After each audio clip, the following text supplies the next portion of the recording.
materi yang pertama yang telah disampaikan oleh Bapak Hamba dari FPD. Semoga bisa bermanfaat bagi kita semua. Baiklah, materi yang kedua akan disampaikan oleh Dia Risanti. Kepada beliau kami persilakan.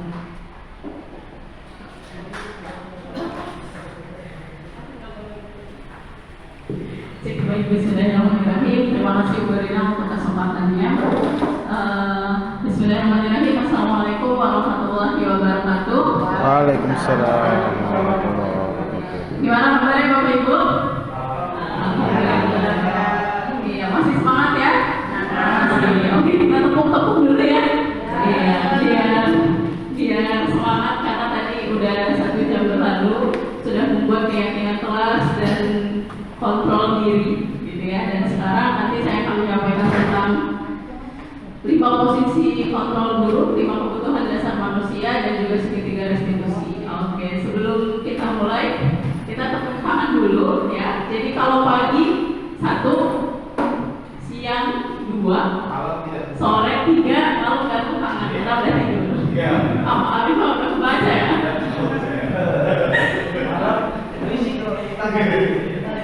Iya, karena malam udah tidur kan. Iya, ya kita mulai pagi. Yang kompak loh. Pagi, sore, malam.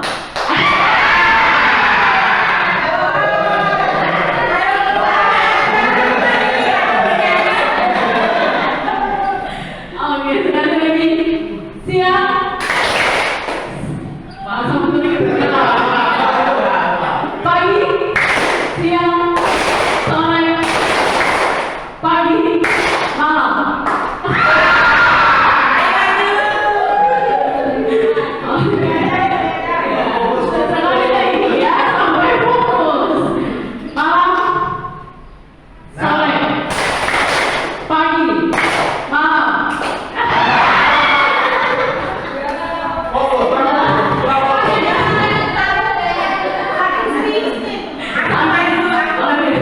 Saking fokusnya ya.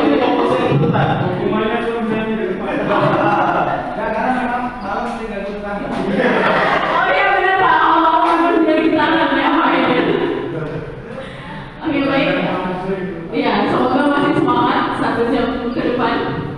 Saya akan menyampaikan tentang 5 kebutuhan dasar yang pertama gitu ya. Jadi hari ini tugas kami sebagai calon guru penggerak angkatan 10 itu mendiseminasikan materi yang sudah kami dapatkan di modul 1.4 tentang budaya positif. Nah, kami coba mengimbaskan kepada teman-teman semua, semoga kita bisa mewujudkan budaya positif di sekolah kita. Baik, kita akan membahas tentang 5 kebutuhan dasar, tapi di sini ada pertanyaan pemantik dulu gitu ya. Oke ya, jadi pertanyaannya nanti mohon dijawab sama Bapak Ibu. Ibu Ambar, guru wali kelas 7A di SMP Pelita Hati, sedang bingung menghadapi ulah salah satu murid di kelasnya. Doni beberapa anak di kelas 7A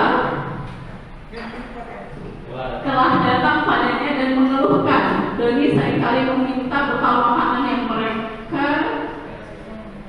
bekal makan siang mereka dengan paksa. Nah, jika Anda gitu ya, jika Bapak Ibu menghadapi situasi seperti Ibu Ambar, apa yang akan Bapak Ibu lakukan? Dan menurut Bapak Ibu, kira-kira apa alasan Doni melakukan itu? Ya, yang mau jawab? Ini kayak kita ibarat yogi ya.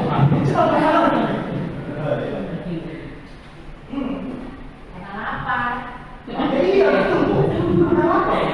Gunakan apa? Ada yang lain? Ya, Mas Abdul.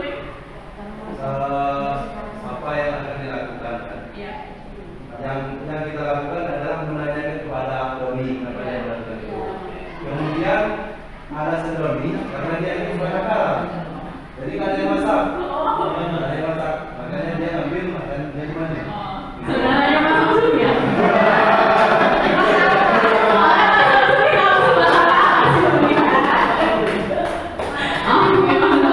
Terima kasih Mas Abdul. Yang lain di meja 2.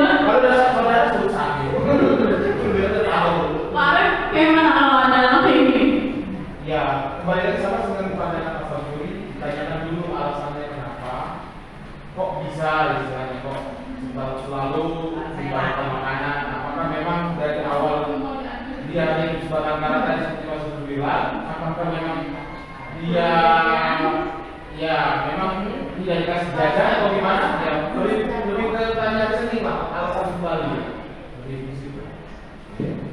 Jadi Doni butuh apa Pak? Butuh apa Pak? Butuh perhatian. Ada lagi? Butuh perhatian, butuh makan. Bu, dia katanya kalau kita hanya diberikan perhatian nggak kenyang.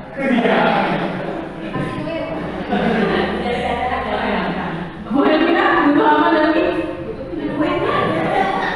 Butuh kenyamanan kan? Bu Hermina, manis. Bu Devi, butuh pendekatan khusus karena Bu Widya. Yang lain? Apa Bu? Kadang-kadang anak seperti ini biasanya mereka mempunyai sifat berpuasa, mungkin jahil ya salah satunya ya. Sebenarnya mereka mungkin ada yang bukan karena lapar atau karena memang kebiasaan dia isengin temannya, karena biasanya dia harus minta perhatian lebih dari wali kelasnya. Iya, tepuk tangan Bu Widya. Biasanya Bu katanya. Balik kelas ada, balik kelas ada. Pengalaman yang benar ya, sama Augie ya. Iya.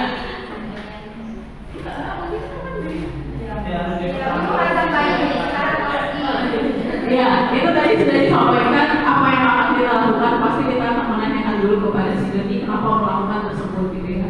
Dan kebutuhannya tadi teman-teman sudah menjawab, ada yang butuh makan, butuh perhatian, kemudian butuh kasih sayang, butuh kekuasaan ya. Ya, jadi ada 5 kebutuhan dasar. Ya.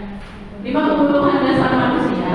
Ya, yang pertama adalah untuk bertahan hidup. Jadi pasti secara fisiologis butuh makan, butuh tempat tinggal, kemudian butuh ada secara biologisnya juga gitu ya. Kemudian juga membutuhkan rasa aman. Jadi kalau misalkan tadi jawab yang butuh makan gitu ya, ketika alasannya Doni itu minta secara paksa makanan temannya, bekal makan siang temannya, maka itu karena si Doni punya kebutuhan untuk makan. Jadi kebutuhan untuk bertahan hidup. Nah, tadi kalau ada yang jawab karena si Doni itu butuh perhatian, maka kebutuhannya adalah kasih sayang, karena dia butuh perhatian, butuh kasih sayang gitu ya. Terus juga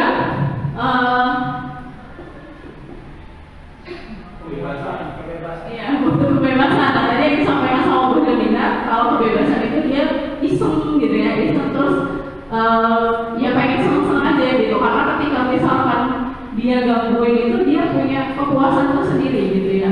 Dan juga ada kebutuhan kesenangan ya. Iya, jadi kalau kesenangan dia cuma karena gangguin temannya aja terus dia senang gitu. Itu kebutuhan dasar manusia.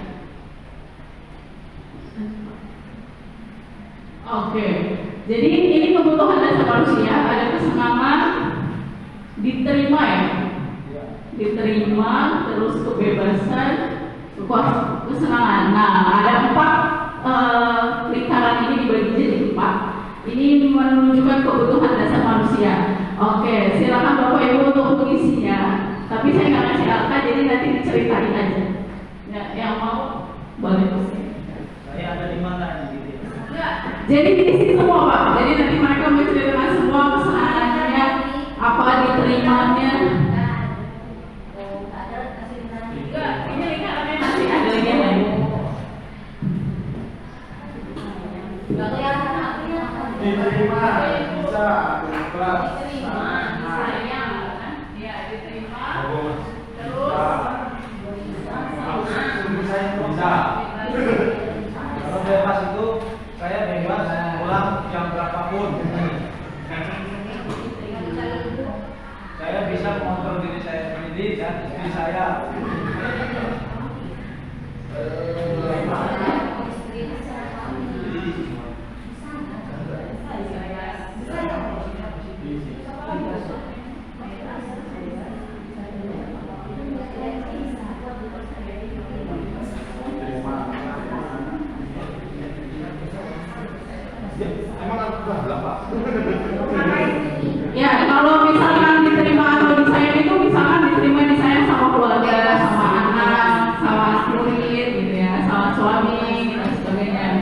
Iya. Terus nanti kalau misalkan yang Bisa.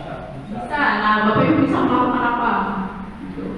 Terus bebas. Nah kebebasan Bapak Ibu itu seperti apa? Sama senang. Senangnya nanti kesenangan Bapak Ibu itu melakukan apa? Iya. Punya untuk ibu Bapak Ibu. Iya, bukan untuk murid, tapi posisinya sebagai ibu. Senang karena bisa ikut apa?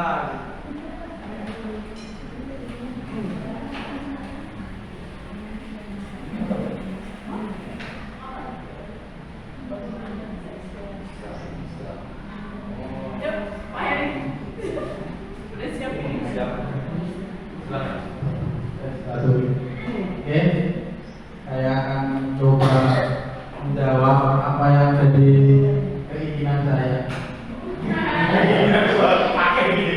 Kalau dalam apa golongan diterima tentu saya itu ya seperti yang disampaikan Bu Dia tadi, pasti ya bisa diterima dalam lingkungan bekerja kita, lingkungan keluarga, misalnya istri, misalnya teman-teman, yang itu pasti kita akan merasa bangga dan nyaman mungkin kita dalam melaksanakan ya apapun itulah. Terus bisa ya, kalau saya bisa itu biasanya saya kadang itu punya prinsip kalau orang lain bisa, saya pun juga bisa. Jadi mungkin kalau orang lain bisa melakukan sesuatu yang baru, saya pun kalau bisa ya berusaha menekan diri saya pun juga bisa supaya ya menambah kekuatan dalam diri saya juga. Terus bebas ya seperti yang Pak Bali sampaikan tadi, bebas kemana-mana saja ya, bebas kemana saja tanpa ada yang mengganggu, mungkin itu akan lebih enak. Kebetulan juga istri saya kalau masalah kebebasan itu sangat-sangat membebaskan saya, sangat mengalu itu. Terus Modalnya satu obat nyamuk. Terus senang ya, kalau kita senang melakukan hobi mungkin bisa kesenangan melakukan hobi. Bukan Pak Heri. Oh ibu. Oh ibu.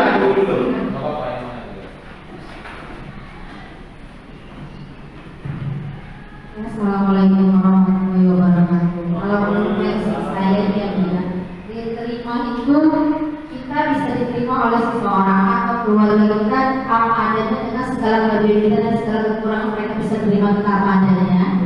Kemudian bebas itu dalam hal positif kita bisa melakukan apa saja yang menghasilkan energi positif, dan juga bebas dalam mengungkap pendapat, dan juga bebas dalam berkarya salah satunya. Kemudian bisa itu menjadi motivasi kita. Kalau Allah terpercaya kita bisa, maka kita tidak memantaskan diri. Salah satunya apa yang orang bisa, kalau memang itu positif kita juga harus bisa. Kemudian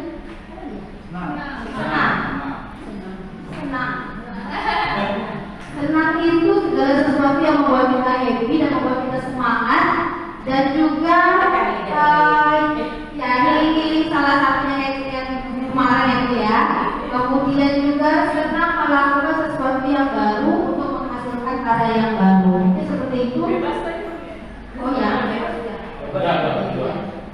kayaknya itu aja dari Budia. Terima kasih atas waktunya. Wassalamualaikum warahmatullahi wabarakatuh. Terima kasih. Ada lagi? Meja ini belum? Iya.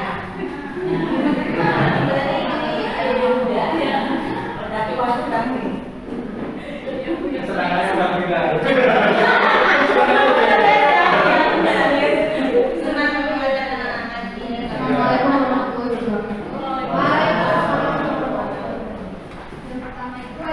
Diterima dan disayang, ya. Ya, mungkin diterima dan disayang ini adalah salah satu faktor terpenting dalam kehidupan. Maka ketika kita diterima dalam suatu kekeluargaan, diterima di suatu instansi dengan disambut dengan apa ya, kehangatan, itu bisa bahagia. Nah, terus bebas ini kan kita bisa melakukan apa aja hal positif yang tidak ada kontrol dari orang luar gitu, tugas dari diri sendiri.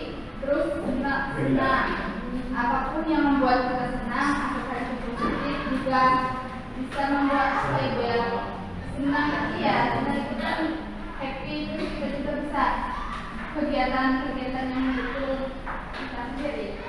Terus bisa dalam melakukan hal yang seharusnya kita belum bisa, tetapi kita lakukan dan belum bisa. Terima kasih. Itu ya, jadi diterima pastinya ada perasaan senang karena memang kebutuhan kita adalah untuk bisa diterima oleh orang lain, gitu ya.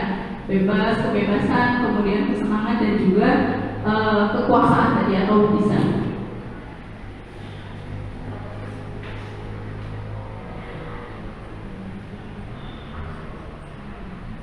Oke, jadi ini ada pertanyaan lagi. Bila Anda mendapat 14 yang masing-masing diberi label kasih sayang dan rasa diterima, penguasaan, kebebasan dan kesenangan, mana gelas yang paling penuh dalam diri Anda? Mana yang dianggap paling terpenuhi, setengah terpenuhi, seperempat kosong? Apa yang menghalangi gelas yang paling sedikit untuk terisi lebih banyak? Ada yang mau jawab? Ya, jadi ada 14, ada rasa diterima dan kasih sayang, kemudian ada penguasaan, ada kebebasan dan kesenangan. Kira-kira gelas mana yang bakalan paling penuh nantinya? Dan kenapa nanti gelas yang paling sedikit? Alasannya kenapa kok gelas bagian itu isinya paling sedikit? Poinnya adalah disayang dan diterima, penguasaan, kemudian kebebasan dan kesenangan. Ya, mana yang kosong dan mana yang paling penuh? Tengah-tengah jalan. Semua rata-rata. Kenapa semua rata? Ya, Karena pada dasarnya manusia itu tidak boleh berlebihan. Kalau bisa kita alhamdulillah kalau diterima dan saya, kalau bisa ya kalau maunya kita penuhin ya. Tapi kan pada dasarnya kita tidak boleh berlebihan kan.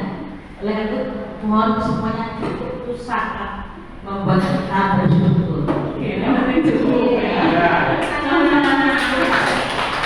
Ya, Bu Lina, mana yang paling penuh? yang paling penuh itu adalah diterima karena dari saya, apalagi dengan keluarga ya, dan dengan rekan-rekan teman-teman sejawat ya di lingkungan kita sekitarnya. Nah, yang ini yang paling sedikit itu kebebasan. Kalau yang kebebasan ya apalagi sekarang sudah mak-mak ya. Jadi kita tidak bisa kemana-mana lagi, atau otomatis harus ada izin dari suami. Kalau misalnya kita mau ini ikut juga kucil-kucilnya kan, nah, jadi itu kurang kebebasannya. Makanya saya kasih poin yang seperempat itu ya di kebebasan. Iya, curahan hati maaf ya. Satu lagi, bapak-bapak.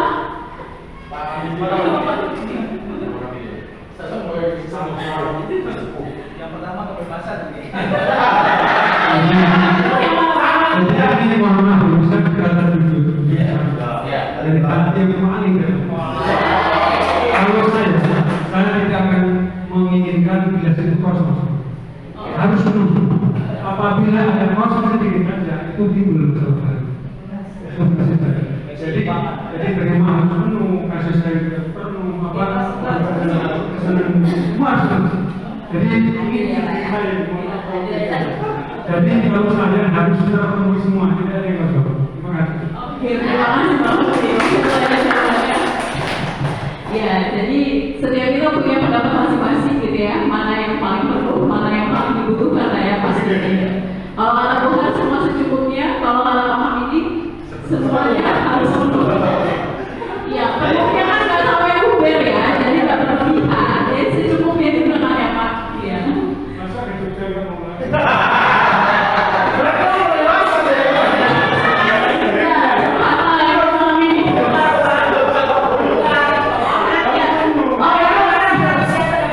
Iya, itu kita di Jogja kita kebebasan ya Pak. Jadi dua kali tidak boleh Pak.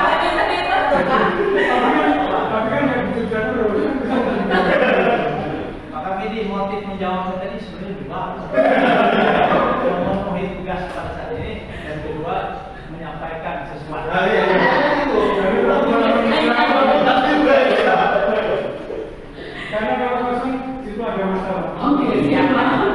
Jadi nggak boleh demo ya Pak, semuanya harus penuh. Oke, baik. Oke, lanjut itu tadi 5 kebutuhan dasar. Nah, kita lanjut beralih ke dunia berkualitas. Memang bahasan CGP itu luar biasa Bapak Ibu bahasanya ya. Udah menghafal menit dunia berkualitas ya. Jadi dunia berkualitas itu adalah tempat kita membayangkan gitu ya. Membayangkan kita lagi ada di mana, di tempat terbaik gitu ya. Jadi kira-kira Bapak Ibu ada di mana membayangkan sebagai tempat terbaik. Nah mungkin kalau kita posisinya sebagai guru adalah memimpikan atau membayangkan bagaimana murid kita, sekolah kita gitu ya bisa menerapkan disiplin positif di sekolahnya. Oke Pak, minta tolong lanjut.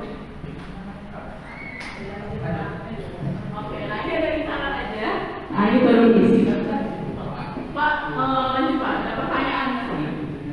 Nah jawabnya di ya. Nah, nanti ditulis jawabannya, itu pertanyaannya ada di layar. Nanti dijawab di dalam kanan ya. Sampai dimakan Bapak ini. Di dalam ini. Iya, di dalam kanan. Siapa orang yang paling penting dalam hidup Anda? Itu satu aja kan? Iya. Ini satu. Ini bukan semuanya. Isinya jawab enggak? Ya, isinya Bu. Apa? Terus semua penting gitu ya. Paling penting. Apa kami ini? Ya, semua pertanyaannya dijawab Ibu. Ini emak. Kalau laki-laki itu punya ini ya. Punya suami ya.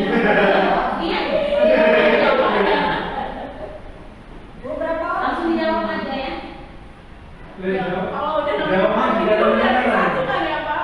Jawabnya di dalam lingkaran. Iya, jawabnya dalam lingkaran. Masih alasan? Enggak usah. Di situ ada Enggak ada. kan dia harus namanya.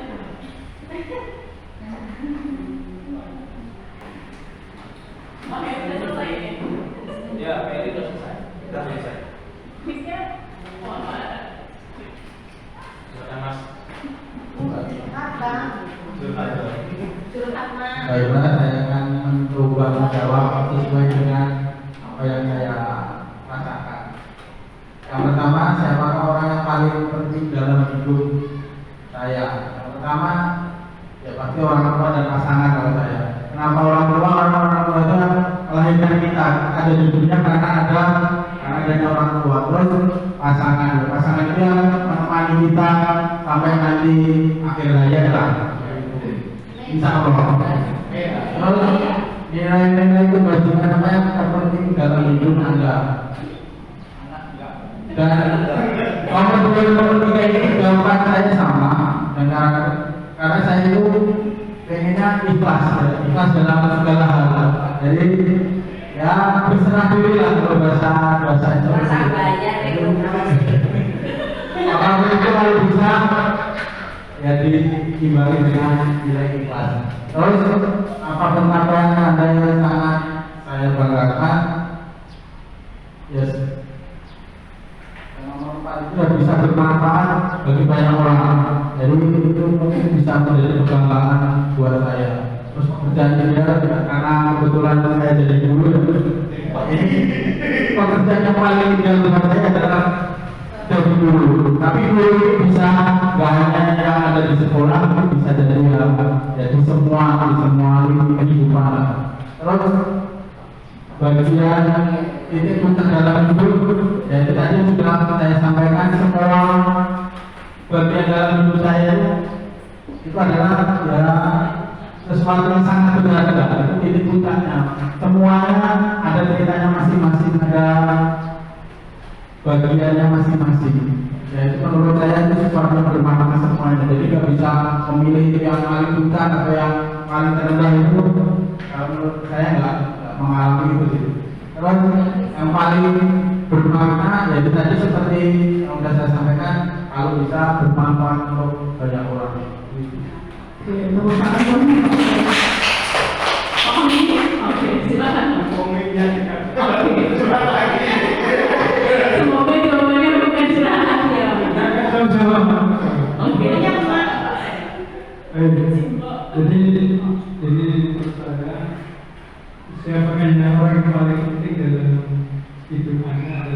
semua keluarga. Nomor 2, nilai-nilai kebajikan apa yang terpenting dalam hidup, yaitu kasih sayang kepada sesama dan makhluk lain. Yang ketiga, kalau Anda menjadi orang ideal, maka sifat yang paling inginkan Anda pada diri Anda, saya kepedulian. Karena kepedulian bagi saya adalah kunci semuanya. Nomor 4, apa pencapaian Anda yang Anda sangat banggakan menjadi diri sendiri. Nomor 5, sama dengan Mas Heri tadi, menjadi guru dalam arti luas. Yang keenam, ceritakan, jadi memulai dari semua aktivitas hidup, puncaknya adalah ketenangan tadi.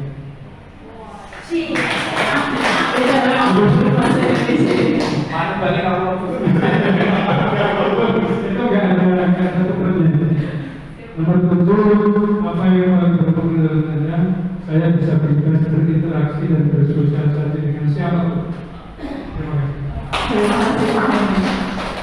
Pak Arif mau lanjut? Oh. Ya, menjawab seluruh pertanyaan ini versi saya. Mungkin ada ya jawaban Pak Hamidi dan Pak Heri berbeda.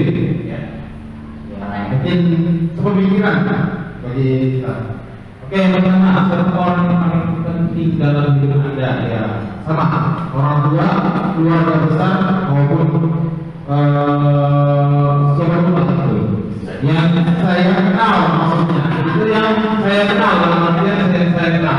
Ya, yang itu adalah orang-orang yang paling penting dalam hidup saya karena ini menurut nomor 2 dari kebajikan apa yang terpenting dalam hidup Anda ya sama dengan jawaban sendiri bisa bermanfaat bagi seluruh makhluk Tuhan, bukan hanya manusia, bukan hanya hewan, tumbuhan, seluruh kalau bisa seperti itu.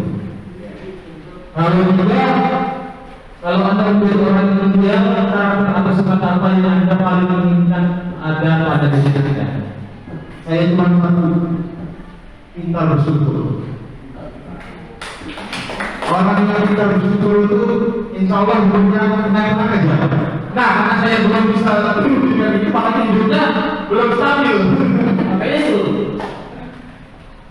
Nomor 4, apa pencapaian yang Anda sangat banggakan? Mungkin pencapaian yang saya rasakan ya memperlakukan orang terhadap apa pencapaian kita.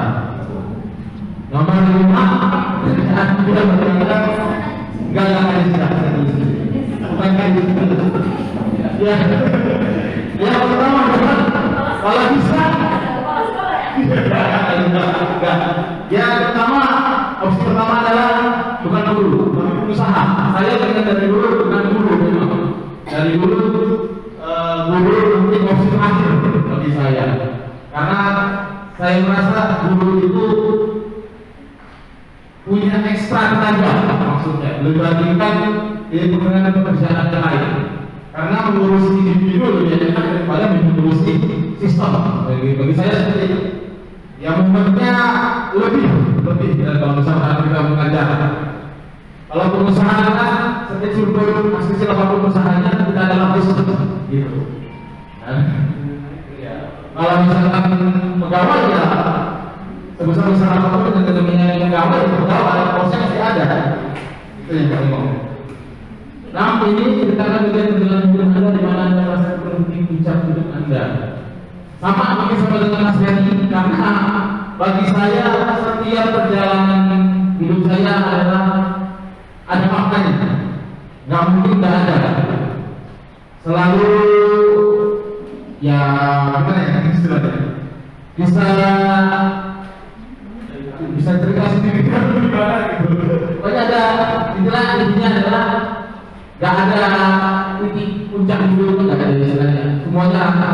Bagi saya senang disyukuri kalau bahagia ya disyukuri juga, sedih ya jangan terlalu berlebihan. Apa yang paling bermakna dalam hidup Anda? Ya kembali lagi bisa bermanfaat bagi seluruh makhluk hidup. ya ikut saja. Kayaknya sudah cukup ya Pak. Ya, cuma cukup. Mas Amri? Beri. Ya, mau baca semua itu ya. Oke, saya ingin menyampaikan nomor 1, siapakah orang yang paling penting dalam hidup Anda, yaitu orang-orang terdekat dengan saya, baik itu keluarga ataupun tetangga, bahkan itu guru semua, itu orang terpenting bagi saya. Kemudian yang kedua, nilai kebajikan adalah nilai kekeluargaan, karena konsep dari keluarga itu sangat penting. Kemudian yang ketiga, kalau Anda menjadi orang yang punya ideal, karakter atau sifat apa yang Anda paling inginkan pada diri Anda, itu sifat kasih sayang. Kemudian yang keempat, atau pencapaian Anda yang Anda sangat banggakan, itu bermanfaat bagi keluarga. Dan yang kelima, apa pekerjaan yang ideal, pekerjaan menjadi pengajar dan menjadi kepala keluarga. Dan yang keenam, ceritakan bagian perjalanan hidup Anda dalam di mana Anda berada, itulah titik puncak hidup Anda. Itu tenang dalam segala hal. Dan yang terakhir, apa yang paling bermakna dalam hidup Anda? Yang paling bermakna yaitu hidup nyaman dan tentram.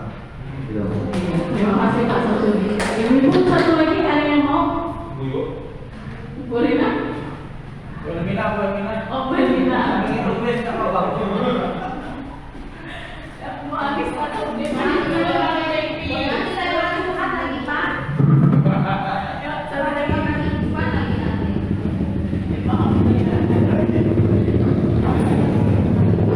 Tidak apa-apa juga saya. Nggak mau.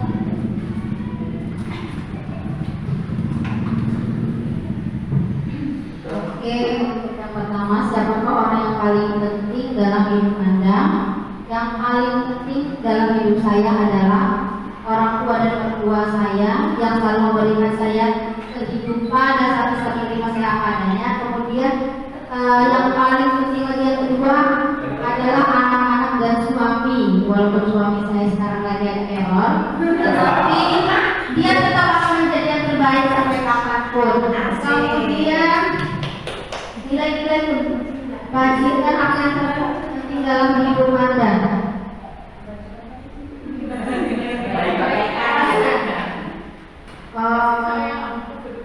Ya, nilai kebajikan itu yang saya rasakan adalah saya bisa bermanfaat kepada orang lain, saya bisa selalu membantu atau memberikan bantuan kepada orang yang membutuhkan. Kemudian kalau idealnya, kalau menjadi ideal,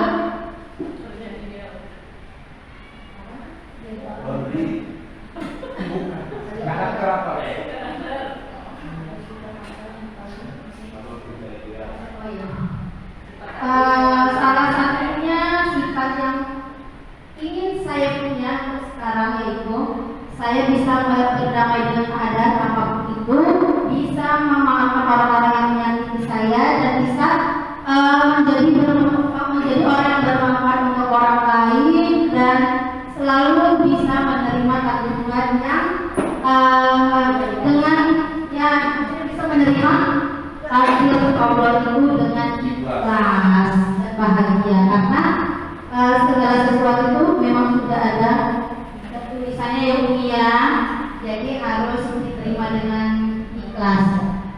Terus pencapaian ada yang sama dengan pencapaian apa ya pencapaiannya?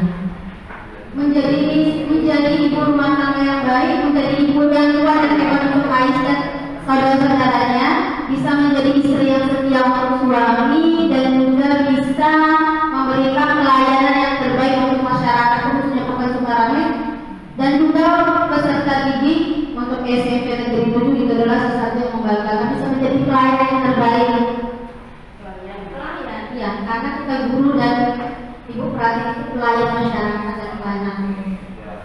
Kemudian pekerjaan ideal adalah punya usaha sendiri, kita jadi bosnya sendiri, kita bisa bekerja semau kita istilahnya nggak ada yang ngatur, tetapi tetap karena kita sebagai pendidik, pekerjaan yang paling membanggakan adalah menjadi seorang guru untuk anak-anak dan guru untuk suami. Apa lagi?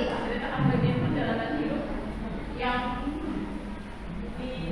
Nah, yang perjalanan hidup, saya selalu bersyukur dengan apapun yang terjadi di dalam hidup saya, karena dengan Allah memberikan titik yang paling baru dalam kehidupan saya 2-3 tahun yang lalu, saya bisa bertahan, saya bisa belajar untuk lebih ikhlas, bisa menerima apa adanya dengan ikhlas, kemudian saya bisa tetap berbagi dengan orang lain, saya bisa memaafkan orang yang menyakiti saya.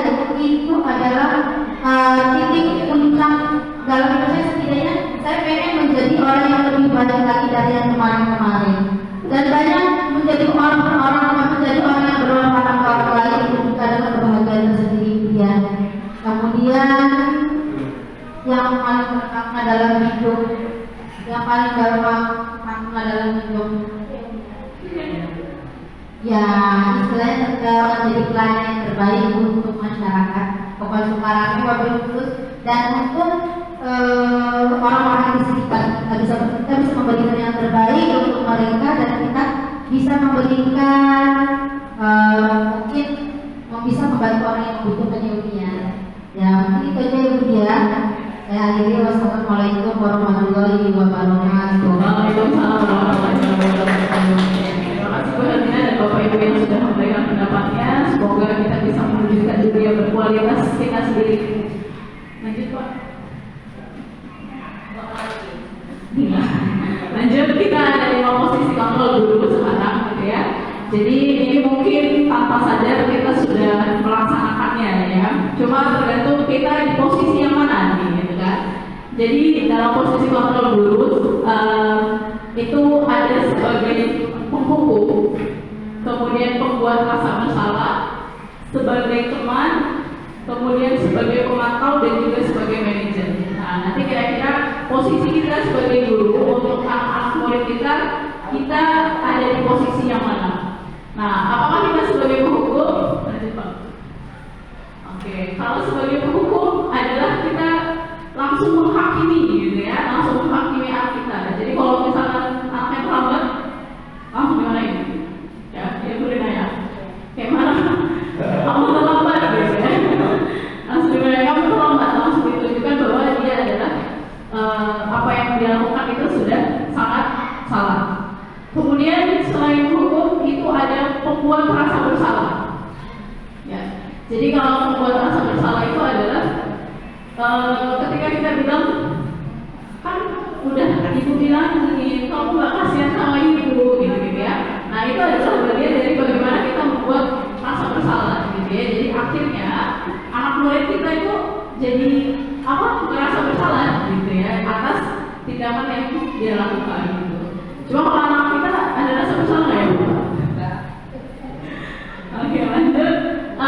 Sebagai teman, jadi kalau sebagai teman tuh karena saking bestinya sama anak murid kita gitu ya, jadi kita menganggapnya sudah sebagai teman. Jadi ketika dia melakukan kesalahan, kita tegurnya mungkin dengan bahasa yang lebih akrab dengan mereka gitu ya. Jadi memposisikan diri gurunya adalah sebagai seorang teman.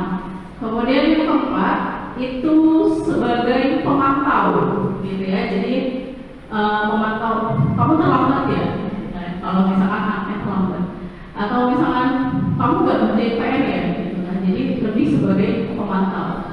Dan yang terakhir yaitu adalah sebagai manajer. Nah kalau manajer dia tuh nggak langsung menjudge anaknya gitu, tapi langsung mungkin ditanya dulu gitu kan, kenapa anak terlambat? Gitu. Oh iya nggak apa-apa, ibu juga pernah terlambat gitu.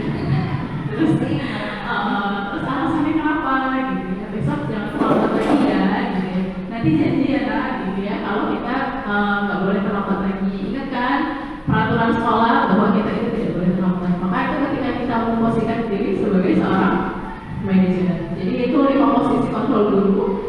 Jadi kira-kira kita ada yang di mana Bu? Pak Hamidi di mana Pak? Di antara penghukum, pembuat rasa bersalah, teman, pemantau, atau sebagai manajer Pak? Bervariasi. Apa semuanya pernah diterapkan? Oh ya, kalau mereka tergantung suasana hati ya. Semuanya pernah ya Pak? Iya, posisinya semuanya pernah. Kadang tergantung anaknya gimana dan tergantung kondisi hatinya ya Pak. Oke, lanjut kita ke segitiga restitusi. Ya, jadi ada istilah segitiga restitusi. Kalau yang kemarin habis ngisi PMM, mungkin ada yang isinya disiplin positifnya adalah memilih materinya yang restitusi. Ada yang pilih restitusi? Ada. Iya. Jadi Bu, segitiga restitusi ya. Jadi restitusi itu bagaimana ketika kita menanyakan kesalahan kepada anak ya. Tapi jadi tadi yang pertama dalam segitiga restitusi itu adalah menstabilkan identitas, gitu ya. Jadi ketika menstabilkan identitas itu dengan kalimat kamu terlambat ya, gitu kan? Iya nggak apa-apa terlambat, gitu ya. Lagi ya. Nggak besok lagi juga. Kamu terlambat ya, iya nggak apa-apa. Setiap kita itu pernah melakukan kesalahan yang sama, gitu ya. Tapi bagaimana kita belajar dari kesalahan tersebut, gitu ya. Jangan sampai kita mengulanginya lagi. Jadi kita menstabilkan identitas anak dulu supaya dia tidak merasa bersalah, supaya dia tidak merasa terhukum, gitu kan. Jadi mari kita stabilkan dulu identitasnya. Kemudian yang kedua adalah kita memvalidasi tindakannya, gitu ya. Jadi ketika sudah distabilkan identitasnya, divalidasi tindakannya. Kamu terlambat ya, gitu ya. Kenapa terlambat, gitu kan? Mungkin dicari tahu penyebabnya, alasannya. Oh saya tidurnya malam tuh, gitu kan. Saya begadang, gitu, atau saya kesiangan dari bangunin dan sebagainya. Nah terus yang terakhir itu adalah tentang keyakinan kelas. Nanti ketika divalidasi tindakan tadi, gitu ya, ketika ditanyakan alasannya, maka kita menanyakan kepada anak untuk memberikan solusinya, gitu ya. Jadi nanti ditanyakan, jadi supaya kamu nggak terlambat, kira-kira kamu harus gimana ya nak? Jadi nanti anak akan memikirkan solusi dari kesalahan yang dia perbuat, gitu. Jadi ketika misalkan dia terlambat karena dia suka tidur malam, berarti oh iya besok saya mulai malam ini saya akan tidur lebih awal, gitu ya, nggak scroll sosial media dulu, gitu ya, nggak kebanyakan main game supaya saya tidak terlambat, gitu. Nah nanti yang terakhir adalah tentang menanyakan keyakinan kelas, gitu ya. Jadi kita itu kan ketika di awal pembelajaran atau di awal semester itu biasanya kita buat peraturan kelas, gitu ya, atau membuat keyakinan kelas, gitu. Jadi kita oh ya kalau di jam ibu nggak boleh terlambat, toleransi keterlambatan sekian menit misalkan. Terus kayak peraturan sholat kita harus memakai sepatu warna hitam, pakai dasi topi dan sebagainya. Jadi nanti diingatkan lagi keyakinan kelas tersebut, kemudian kita menanyakan kepada anak tersebut, kira-kira nanti kamu mau jadi seperti apa nanti? Nah, jadi nanti ketika belajar dari kesalahan itu dia tahu bahwa oh iya ya kalau misalnya saya mau jadi anak yang sukses tuh berarti saya harus lebih rajin dan sebagainya. Itu. Oke, sekarang saya kasih lagi. Ya, kira-kira dari kasus 1 dulu kita bahas kasus 1. Nah, posisi gurunya ini di mana? Ya, kasus 1. Ada yang mau jawab posisi gurunya? Dia sebagai apa? Penghukum, membuat rasa bersalah, teman, pemantau, atau sebagai manajer. Nah, kasus 1 itu Sabrina hari itu bangun terlambat, gitu ya, dan terburu-buru sampai di sekolah dan akhirnya sampai di gerbang sekolah. Tapi baru menyadari kalau tidak mengenakan sepatu hitam. Seperti tertera di peraturan sekolah. Di depan pintu kelas, Bapak Lukman memperhatikan sepatu Sabrina berwarna coklat. Sabrina berusaha menjelaskan bahwa ia terburu-buru dan salah menggunakan sepatu. Nah, kalau Bapak Ibu sebagai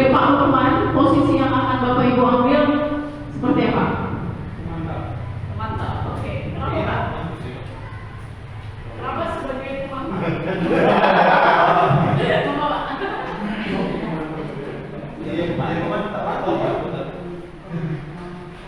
Ya, karena kasusnya tadi kan si Sabrina baru sekali itu. Jadi kita patuh dulu, kalau besoknya begini lagi, berarti kita harus dari hukum. Oh, berarti Jadi kita pantau dulu untuk hari ini. Karena tadi kasusnya tidak setiap hari. Karena terburu-buru dan kemudian sebenarnya dia perasaan dari rumah sebagai permanen Sabrina, Pak. Tapi baru sadar di depan gerbang itu kosong Pak. itu kayak memang di 24 jam kemarin ya. Jadi bukan terburu-buru. Sebagai pemantau, oke, terima kasih Pak Arif, Pak Samsuri, Pak Edi. Oke, Ibu. Sebagai apa Bu? Apa posisinya sebagai guru? Pemantau dan manajer, oke, kenapa Bu Vidya? Ya karena beda sama gurunya kan. Nah, terus setelah itu manajer harus ditanya kenapa alasannya seperti apa. Nah, baru kalau hal selanjutnya masih seperti itu baru menjadi penghukum. Jadi, kasta tertinggi ya? Tindakan terakhir. Oke, ada lagi? Bapak Ibu di sana, Bu Devi, Bu Anies, sama aja. Pemantau dulu terus ada yang jadi penghukum. Iya. Boleh kan tahu sebagai PS kesiswaan? Enggak, Saya akan menerapkan hukum tapi kan memberikan penghargaan.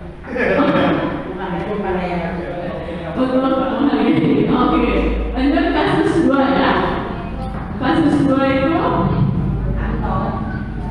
Anto dan Dino sedang bermain bersama di lapangan basket dan tiba-tiba terlibat dalam sebuah pertengkaran. Adu mulut. Dino pun menjadi emosi dan mengadakan kontak fisik, menarik kemeja Dino dengan kasar sampai hingga kancingnya lepas. Pada saat itu guru piket langsung menghalangi mereka dan membawa mereka ke ruang kepala sekolah. Nah, posisi kontrol Bapak Ibu guru sebagai guru piket atau sebagai kepala sekolah nanti jadi apa?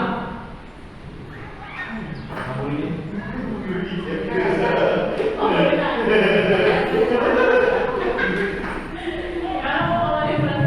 misalkan aja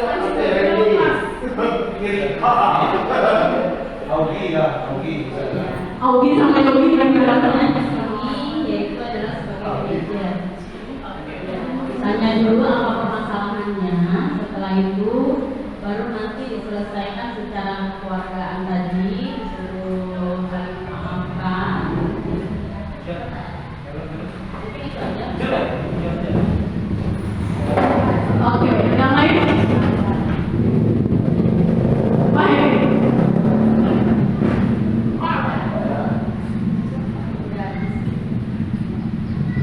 Dan kalau saya sama seperti Dina sebagai manajer, jadi kita tanyakan dulu permasalahannya seperti apa untuk apa ya, mencari tahu dengan permasalahannya, terus kita cari tahu masalahnya apa biar bisa kita selesaikan masalah itu, biar ada rasa tanggung jawab juga dari Jadi manajer ya. Terakhir, Mang Bandi sebagai kepala sekolah. Posisi Pak, kira-kira. posisi bukan karena sebagai kepala sekolah saya tidak harus mengatakan itu, tapi semuanya tapi memang Posisi Pak Mulai sebagai ya, tapi seyogianya kita bisa berposisi sebagai manajer karena kita harus memahami dulu permasalahan yang terjadi, kita gali, kemudian kita berikan pemahaman pada kedua belah murid tersebut atau dan kemudian bagaimana upaya kita agar permasalahan itu tidak terjadi, artinya mereka sama-sama sadar atas kesalahannya dan tidak akan mengulangi. Itu kemudian Iya, terima kasih Pak Bali.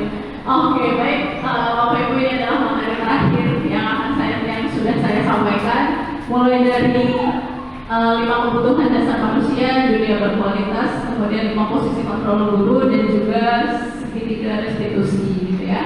Jadi intinya adalah bagaimana kita menerapkan disiplin positif dan budaya positif di sekolah kita itu tidak bisa dilakukan hanya oleh 1-2 guru gitu ya, tapi juga pastinya perlu kolaborasi dari semua warga sekolah gitu ya, jadi dari kepala sekolah, kemudian guru, staf TU dan sebagainya, dan juga pastinya dari siswa-siswi kita juga butuh kolaborasi gitu. Jadi mari bersama-sama kita berkolaborasi untuk menciptakan budaya positif di SMP Negeri 7 Krui sehingga nanti anak-anak kita memiliki karakter sesuai dengan profil pelajar Pancasila. Oke, terima kasih Bapak Ibu untuk kehadirannya hari ini sudah menemani dan membersamai diseminasi pendekatan restitusi yang mengutamakan pendidikan yang berpihak pada murid di SMP Negeri 7 Krui. Sampai ketemu di diseminasi berikutnya. Sekian dari saya, kurang dan lebihnya saya mohon maaf, saya mohon ampun, mohon maaf kalau penyampaian kurang maksimal. Saya akhiri, wassalamualaikum warahmatullahi wabarakatuh. Tadi materi 1 kemudian materi 2 yang disampaikan oleh Bapak Hambali MPD dan Ibu Dia Rizkanti Eskom. Semoga apa yang disampaikan mereka tadi bisa bermanfaat dan bisa kita terapkan bersama di lingkungan sekolah kita. Baiklah, acara yang terakhir yaitu penutup. Kita tutup dengan wabillahi taufiq wal hidayah. Wassalamualaikum warahmatullahi wabarakatuh.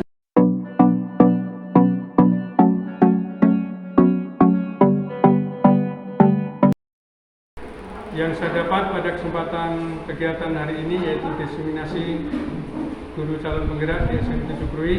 Saya sebagai tenaga pendidik di SMP 7 Krui memberikan aplaus dan memberikan apresiasi yang setinggi-tingginya. Pada kesempatan hari ini kami mendapatkan ilmu yang sangat luar biasa, sangat banyak tentang budaya disiplin positif, segitiga restitusi, dan keyakinan kelas. Mudah-mudahan semua ilmu yang sudah kami dapat akan kami dapat terapkan di kelas untuk anak didik kami. Warahmatullahi wabarakatuh. Saya dan rekan-rekan guru SMP 7 Krui mengucapkan terima kasih yang sebesar-besarnya dan mengapresiasi yang tinggi kepada calon guru penggerak dari SMP 7 Krui yang pada hari ini sudah melakukan diseminasi disiplin positif untuk memperbaiki hubungan dan pemulihan yang melibatkan siswa, guru, dan staf TU di SMP 7 Krui. Semoga ilmu yang sudah kami dapat bisa diterapkan dan berdampak positif bagi khususnya siswa SMP 7 Krui dan keluarga besar SMP 7 Krui. Sekian, terima kasih. Wassalamualaikum warahmatullahi wabarakatuh. Waalaikumsalam.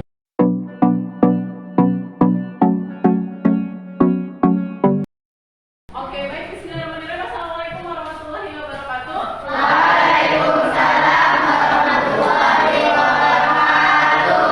Bagaimana kabarnya hari ini 7A? Baik. Oke. Hari ini sebelum kita mulai kegiatan pembelajaran, jadi kita akan membuat yang namanya keyakinan kelas. Ada yang tahu apa itu keyakinan kelas? Ada yang tahu? Oke, belum tahu ya. Oke, keyakinan kelas itu sebenarnya mirip dengan peraturan kelas ya. Oke, kalau misalkan di sekolah kita ada peraturan sekolah ya, peraturan di sekolah ada apa aja? Tidak boleh membolos, apalagi? Tidak boleh? Iya, tidak boleh mengeluarkan baju. Terus apa lagi? Tidak boleh makan di kelas. Nah, itu adalah peraturan sekolah. Nah, sekarang kita akan membuat peraturan yang lebih lingkupnya lebih kecil lagi ya, lewat peraturan ini untuk di kelas dan khusus nanti di pelajaran ibu. Jadi kita akan membuat kesepakatan kelas apa aja sih keyakinan kelas yang akan kita buat. Nah, ibu mau nggak cuma dari ibu saja yang membuat keyakinan kelas ini, tapi juga dari kalian. Siap buat keyakinan kelas? Siap. Ibu akan bagikan kertas, nanti silakan diisi kalian mau buat keyakinan kelasnya kira-kira di dalam kelas kita dan khususnya di pelajaran ibu mau buatnya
Kemudian tidak adanya pilih teman, mengadakan sanksi jika melanggar, meneladani sikap disiplin, menghormati guru. Oh, bagus nih. Kemudian dilarang membuli. Oke, sekarang ini kan ada yang pendapatnya sama ya. Kita akan jadikan satu. Akan kita kelompokkan. Yang pertama ada dilarang makan dan minum di dalam kelas ya. Ada 1, 2, 3, 4, 5. Berarti yang pertama peraturannya adalah dilarang makan dan minum di kelas ya.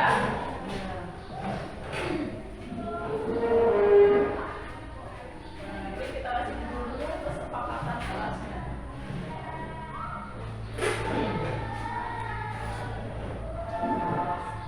Oke, kemudian kita ngomong lagi. Tadi ada kata dilarang ribut, kemudian tidak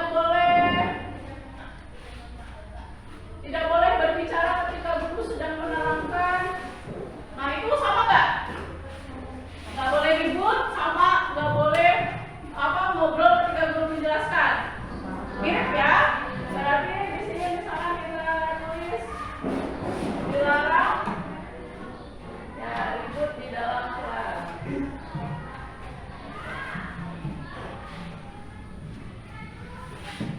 Ada lagi nih, tidak dilarang mengeluarkan baju.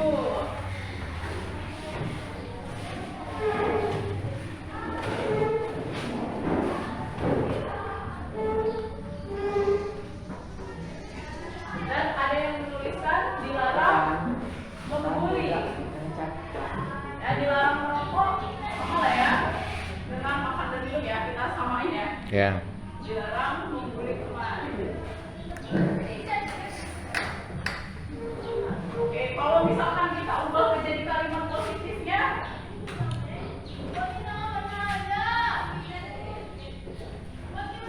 dari dilarang makan dan minum di kelas, kalau kita ubah jadi kalimat positifnya apa? Kira-kira kalau misalkan kita makan di kelas, kelasnya bisa kotor? Bisa. Berarti, oh ya tadi sama juga ada yang dilarang membuang sampah sembarangan atau membuang sampah pada tempatnya. Jadi intinya adalah kita disuruh untuk menjaga, menjaga kebersihan.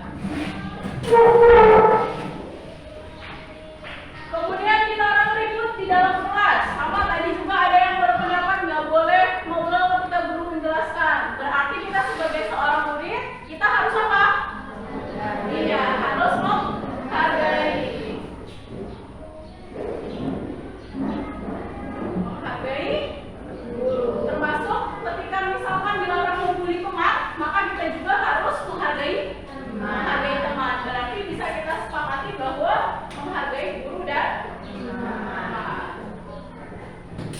Ketika dilarang mengeluarkan baju, kita harus memakai atribut lengkap. Berarti kita harus apa? Harus disiplin. Oke, ini adalah kesimpulan dari keyakinan kelas yang sudah kalian sampaikan. Nah, sekarang kalian sepakat kalau kesepakatan kelas kita yang pertama itu adalah menjaga kebersihan. Sepakat? Sepakat. Menghargai guru dan teman. Sepakat? Sepakat. Disiplin? Sepakat. Sepakat semua ya? Ya. Jadi kesepakatan kelas kita ada 3. Yang pertama yaitu menjaga kebersihan. Kedua, menghargai guru dan teman. Dan yang ketiga, disiplin. Oke, kalau sepakat kita akan menandatangani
Tugas kita selanjutnya adalah mentaati kesepakatan kelas yang sudah kita buat. Oke.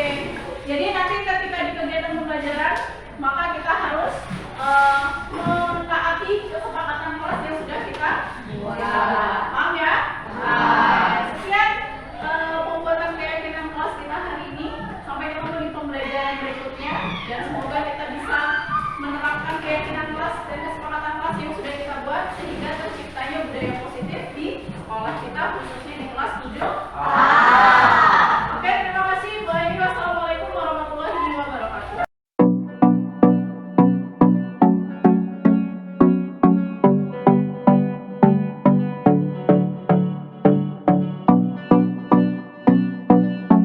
Cukup senang. Saya senang ketika membuat keyakinan kelas bersama teman-teman. Apa harapan Zalfa? Saya harap